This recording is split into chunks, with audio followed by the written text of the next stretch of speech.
Welcome back to the channel. It has been a while since I have recorded anything, and as you know, if you've been around my channel for a long time, every year during the month of June, I take about 3 weeks off, and I go and I work at a camp, actually, is what I do. I don't know if I've ever actually said that or shared that publicly, but that's what I do. I work at a camp for 3 weeks straight, and share the word with students and young people. So that is finally wrapped up, and I am back home. Glad to be home, but also it was a great time away getting just to do that, as it is always. But in today's video, we are going to be doing one breakout player for every single AFC team. A player who I think could definitely break out this year at the upcoming situations, and why that is, what makes that possible for each player. So either way, before we get in this video, let me remind you, as always, to check out our sponsor, W.GG. That's the website to go to. W's the energy drink. You see them all behind me. I have still been drinking them on the daily. They're delicious. They taste great. They're cost effective. Only about $1 per drink when you really average it out like that. Go check them out on the website, W.GG. Click the link down in the description below and make sure that code Shredder is in there for your 10% off whenever you check out. Either way, let's get into this video.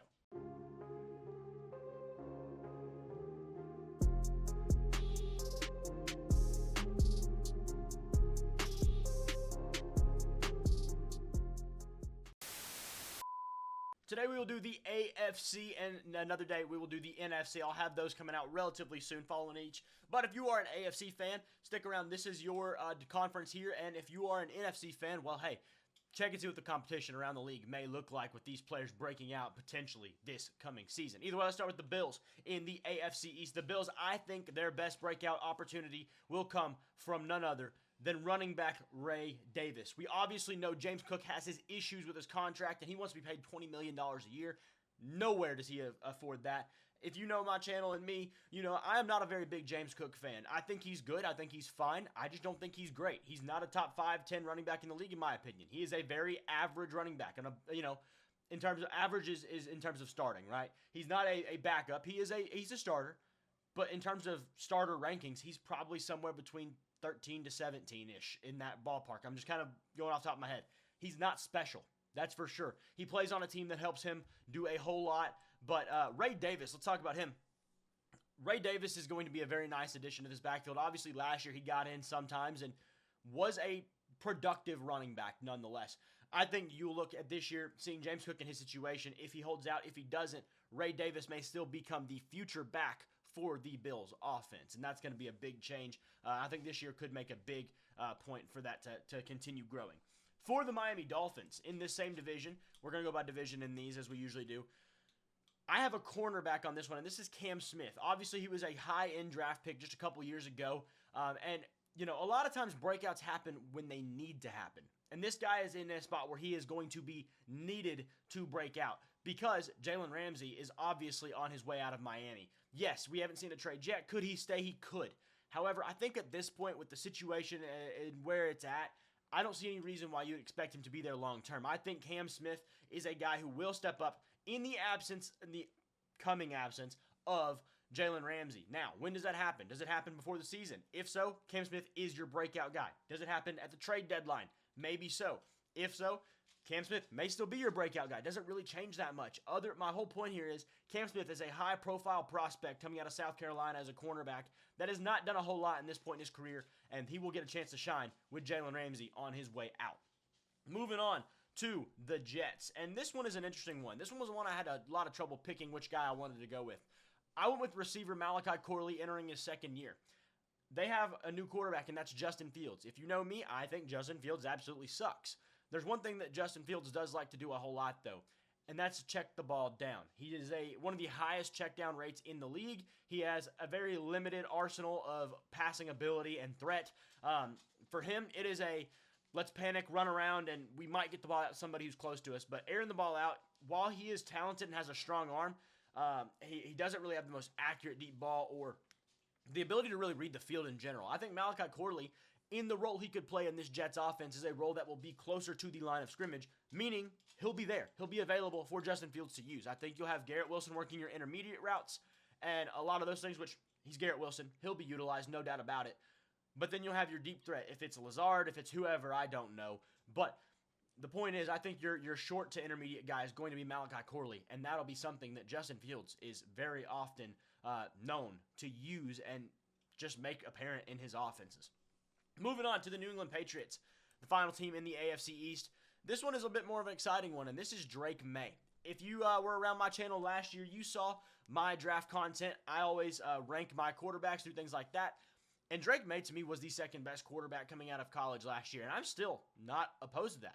Yes, Jaden Daniels had a better year one. That doesn't mean he's a better player already. They are just going on 1 year. I'm not saying he's not. Yes, right now from what we've seen, Jaden Daniels is better than Caleb Williams or Drake May. But in my rankings, pre-draft, I had Caleb Williams, Drake May, then Jaden Daniels. Not talking down to Jaden Daniels. That's just telling you how much I think of all three of these guys. They're all special talents. They all can be incredible. And Drake May will not shy away from that. Drake May has now been given a couple new weapons, a new arsenal, really. Travion Henderson will be helping in the backfield with Ramondre Stevenson. Huge help. Get a legit running game going. Stephon Diggs to be a legitimate number one weapon. And then one of the most underrated draft picks of the entire year, Kyle Williams, will be one of the most exciting players to watch in this upcoming season, in my opinion. He has number one receiver potential, was drafted lower than he should have been, in my opinion, and could easily take over this number one role for the Patriots as a wide receiver before Stephon Diggs is even gone. That's how highly I think of Kyle Williams. I think he could be absolutely phenomenal, and that's only going to help Drake May. All these things together will only help Drake May. Let's move into the AFC South, and this one I'll start off with the Colts, and this is a two-player race. I can't figure out which one I think will break out, but I guarantee you it's one of them. One of them. It's either Jalen Jones or Juju Brents, the cornerbacks. I just don't know which one's going to play more. I think Jalen Jones will, but Juju Brents has more of the potential upside in my opinion. That's why I can't really figure this out. The reason, it just depends on who's on the field. That's really it. They brought in Charvarius Ward from the Niners, another cornerback to add on with Kenny Moore, who plays in their nickel. One of them will play the outside. If that's Jalen Jones, if that's Juju Brents, I don't know. I don't care. But here's the thing. When you have corners like Kenny Moore and Charvarius Ward on the field playing in the number one role, in the number two role, and then this guy gets playing number three role, guarding, the second or third best receiver on the field, that's a great situation to be in. You are going to be given a really solid opportunity to play against good players, but not great players, where you're going to get toasted and burnt. You're going to play up because the guys you're playing with are even level competition. They're not, Juju Brents or Jalen Jones guarding Devontae Adams or Justin Jefferson or Jamar Chase. They're now going to be guarding maybe the Jordan Addison, maybe the Jalen Naylor of the team. You know what I'm saying? If that makes sense. That is a prime position for a player who will break out. Yes, is it a true breakout? That can be debated and questioned, but either way, the confidence will rise, allowing them to play up in certain moments when they are needed most. That's a huge help for a team like the Colts, who had a terrible defense last year. Moving on to our next team, it's the Jaguars. Another defensive player on this one. I'm going to go with defensive tackle Mason Smith. Now, the Jaguars obviously brought in Travis Hunter. They brought in some other guys to help out their defense, but I think Mason Smith has a really good shot at being maybe the most improved player on this entire team. Mason Smith was a medium draft pick last year. I think he was a third rounder, if I'm not mistaken, maybe a second rounder, and wasn't the highest level prospect, but is a very high floor player. Maybe not the highest ceiling, but a very high floor in my opinion. This guy is going to be given an opportunity to play with this newfound defense that they have, and with Tyson Campbell, with Travis Hunter, with Devin Lloyd, and all these other guys. And he's going to he's kind of be like a Juju Brents or a Jalen Jones. His role is going to be made smaller in a way that will allow him to focus on one thing and attack that one place. Obviously they have Trayvon Walker and Josh Hines-Allen. They've got all these other really, really good players. This guy has one job, and he's a young player. He's still developing. He could take a massive jump this year to helping the Jaguars' defensive front seven and just their team in general. Moving on to the Texans. The Texans, once again, a defensive player here. I think this could be Jalen Petrie. The Texans brought in C.J. Gardner-Johnson, and they already had a couple other guys on that secondary that were really good. Obviously, Stingley. Jalen Petrie, though, is probably now going to jump down into a nickel role. If you don't know what the nickel role is, usually there's two guys on the outsides and one guy on the inside guarding the slot receiver. This guy will sometimes drop into coverage, more often than not, but also have a role where he is closer to the box, which is the first 5 yards from the line of scrimmage, and be able to attack on running plays, on passing plays as a blitzer, whatever it may be. Jalen Petrie is a great athlete and has a great chance to play in this nickel role where he is a dynamic player. but can attack in ways that he was previously not allowed to playing in the safety position. I think this could be a prime role for Jalen Petrie to be playing and will really help him in his development into the NFL. Playing like a Brian Branch or formerly Mike Hilton when he was in Pittsburgh in his early days in Cincinnati. Being a really dominant nickel role in this defense will be a very fun thing to watch. For the last team in this division, the Tennessee Titans, I'm going to go with Jarvis Brownlee Jr. He is a cornerback who last year was not amazing but not terrible, kind of just somewhere in the middle. But here's the thing. This year he has a big chance to break out even further. Obviously, they got L'Jarius Sneed last year, the Titans did. And, now they have Amani Hooker, Xavier Woods, Kevin Winston Jr. is coming in. And this guy's going to play the opposite role of Jalen Petrie. He's going to be out on the outside. He's going to be opposite of L'Jarius Sneed, guarding the number 2 or number 3 receiver. And that's why he has a big chance to break out, because this Titans defense needs to be better. And Jarvis Brownlee is going to be a big part of that. L'Jarius Sneed's obviously a really solid player. They have Roger McCreary in the slot. They lost a few guys in free agency that are going to allow his role to grow and expand, and that's a perfect reason why he is the breakout player for this Tennessee Titans team. Going to the AFC West, our last defensive player until we jump over to the offense, and for the Broncos is this one. This is going to be one of the exciting Wyatts, cornerback Riley Moss. Riley Moss is an interesting player in this year's list because of this. Once again, another cornerback whose role is going to be more defined this year. The Broncos spent a first-round draft pick on cornerback out of Texas, Jahdae Barron, one of the players that I love the most in this draft class, one of the top players, great value for them there. But that's going to help Riley Moss into sticking on the outside, being his zone corner self, and allowing him to have that depth behind him where other guys are doing their job. So if you do your job, this defense is going to be absolutely locked down. Night terror level defense. This is one thing that Riley Moss has a big chance to do. Once again, he's going to play opposite Pat Surtain. He's going to guard 2 and 3 wide receivers. That's a big upgrade for a guy like him. He isn't the most athletic corner ever. He's a zone corner. That doesn't mean he can't play good defense. Riley Moss has played up to this point a solid NFL career, and this is only going to be another step into him making another step better as a player in the NFL. Moving on to the LA Chargers. The LA Chargers are quite the interesting team as well. They obviously have brought in a really good amount of O-linemen in the last few years, really developed that core. And Jim Harbaugh is not a guy who's going to let that slip either. Obviously, Rashawn Slater, one of the best tackles in the league. Last year, they drafted Joe Alt, who started off really high, came down a little bit, but plateaued, and was just a really solid player throughout the year. Year 2, you can only expect him to get better and better and better.